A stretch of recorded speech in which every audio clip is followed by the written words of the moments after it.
Well, hello everyone. Happy festive season. It's me, Christy. Today, I'm going to make Mont Blanc, a chestnut-related dessert. At the cake shop where I do part-time job, the owner really likes chestnut, and his dessert has been centered to it. And yesterday, on my working shift, I got the chance to help the owner with the making of Mont Blanc. This is what's inspired today's video. Let's get started. We are going to start with the pastry base. Here, I have some remaining from my previous video.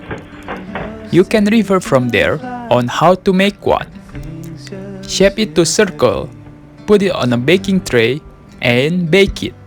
Then, we are going to make a chocolate brownie base. The ingredients will be egg, butter and chocolate, cake flour and cacao powder, and granulated sugar. Start off by melting the butter and chocolate.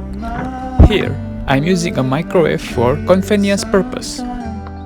Then, cracking the egg, give it a slight whisk, add the melted butter and chocolate, and mix it.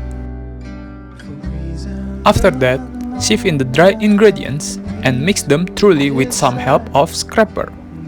The consistency should look like this. Then, prepare the ramekins, divide the batter to each of the ramekin, flatten the top, and bake it. And for the chestnut cream, we are going to need chestnut, cornstarch, water, granulated sugar, and cinnamon powder. Start by boiling the chestnut. Medium heat on. Put the water, chestnut, and sugar in. Boil until the chestnut becomes soft and easily squashed. Then, transfer it to a food processor. Add the cornstarch as well as the cinnamon powder and bleach them to puree consistency. Prepare a piping bag, put the chestnut puree in, and set them aside. The last thing to be prepared is the vanilla whipped cream.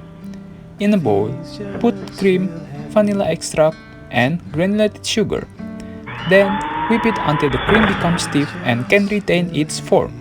Finally, the assembling time. Prepare the tart base, put on some whipped cream, and then the chocolate brownie base.